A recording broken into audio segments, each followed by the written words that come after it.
Hey Sagittarius, if you're wondering what to expect for your queer relationship in March 2019, especially what's holding you back and what can set you free, you've come to the right place. Hi, my name is Seth. I run Comingouttarot.com. You can always find out more about me over there. But while we're here, we're talking about your queer relationship and what kind of insights, personal insights you need to have a stronger relationship. All right. While I'm getting these cards in order, a couple housekeeping things. If you're watching this on replay, thanks. Please follow if you haven't already. And if you're on YouTube, where this will live permanently, make sure that you subscribe so we can keep track of each other. And please share out with your friends so they can take advantage of this message as well. And if you are on YouTube, hit that thumbs up button if you feel like this content's useful. Because not only does it let me know it's useful, it gets it in front of other people. All right, Sag, here's your obstacle and what can set you free. So what's in your way? What's holding you back? Is the Two of Cups. And what can set you free is the Father of Cups, or Odin. Okay, we are deep in all of our feels, Sag. Which means, to me, if Sag is deep all in their feels, something's going on, something's happened, and you're probably holding on to it, and you probably are getting ready to blow up a little bit. You may have thought you've expressed yourself, and you haven't expressed yourself as fully as you can. Your relationships are actually in a state of suffering. They're in a state of sadness, which means you're not as focused as you normally are. It kind of pulls you out of the world and throws you off a little bit. And I hate to see you that way, Sag, because when you're on point, you're on point. Right now, you are not on point. I wish that there was something to alleviate this feeling of relationships just not being where they're meant to be. And in a relationship reading, to have this show up, it's just doubly painful to know that either your husband, boyfriend, partner, whatever, or the relationship you're looking for is just not getting what they need, and you're not getting what you need from them. So the relationship is in a strikeout zone, and that's really, really frustrating. So what can you do? What can set you free? How can you get through all that? How can you start to move forward? Sag, what are you willing?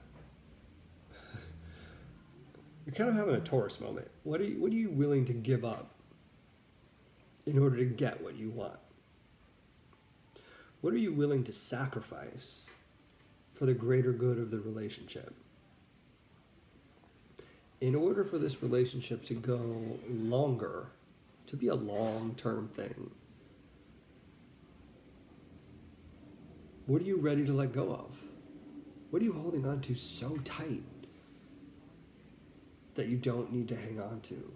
And you're probably hanging on to it because of previous experience, what your memory is saying, self-preservation, take care of, don't let go of, make sure you hang on to X, Y, or Z, and you've mulled it over enough, over and over and over and over again, that you got stuck in your head instead of actually just doing something, which is where you would preferably succeed, is in just doing something, but you got stuck in your head, and so your emotional state is like way overboiled right now because it hasn't had anywhere to go, it hasn't had anywhere to focus. So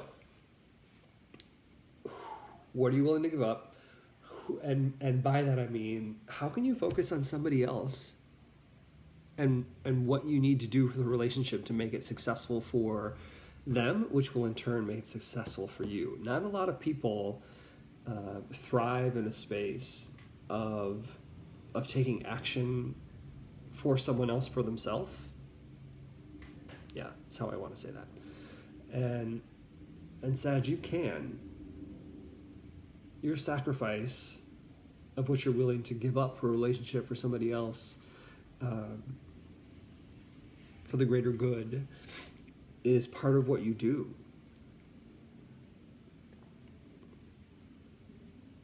Or at least is what you do for March.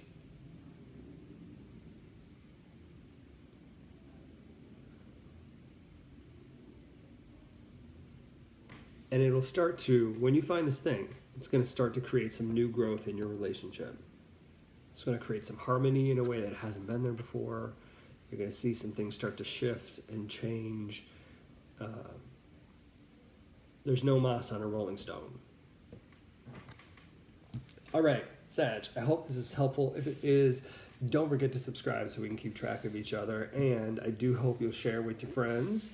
And if you're on YouTube where this is living permanently, hit that thumbs up button if you find this content is useful. Really appreciate it because it gets it in front of other people. It doesn't just let me know it's helpful. Also, if you haven't already and you're still feeling the effects of the new moon, which was just a few days ago, it was on the 6th, then you might want to check out those readings in the new moon playlist. You'll get kind of a bit of a well-rounded, longer reading if you go find what's free in there and what's free right here, and give you a little more insight into your relationships for March 2019. If you're interested in getting a reading with me, you can get those over at Comingouttarot.com/shop.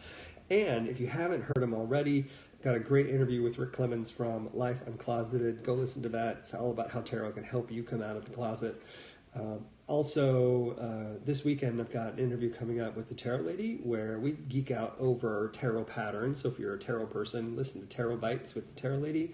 And I also get a chance to do a little bit of a getting to know you with Cardzi B of the Badass Bitches Tarot. And I think that's coming out this weekend as well. So do keep your ears and eyes open for that. If you're looking for the links, I will have them as soon as they're available over at Comingouttarot.com. Just click on the podcast link. And in fact, the one with Rick Clemens is already linked over there. All right. Thanks, everybody. See you later.